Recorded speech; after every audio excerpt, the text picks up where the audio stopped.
When I was litigating cases before I started writing about politics, one of the areas in which I focused was defending free speech, the free speech clause of the First Amendment. In order to do that, I represented a lot of people with some extremely pernicious and odious and repugnant views.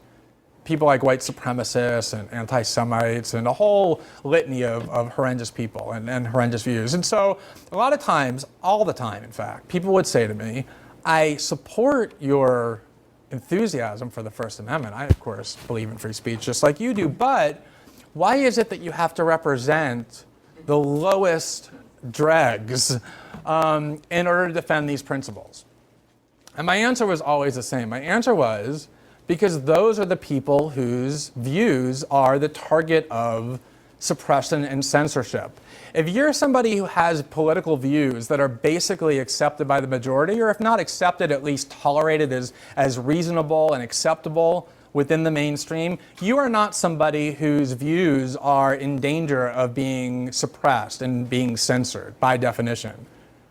If you're somebody who is engaged in behavior that basically is accepted by the mainstream and is fairly supportive of predominant political orthodoxies and the American way of life, you're not somebody who's in danger of becoming a political dissident and having your rights abridged and being put in prison and having your livelihood destroyed. That only happens to people whose ideas are hated and despised by the vast majority of the society.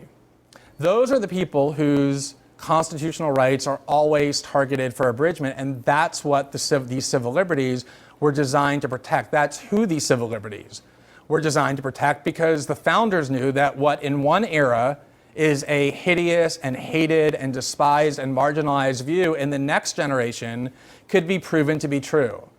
And what's deemed true and accepted by all decent people in one generation, in the next generation could be revealed to be the odious and heinous view. And so the idea was to always ensure that minorities were protected from the majority. That's where tyranny always festers first, is by targeting the most marginalized people.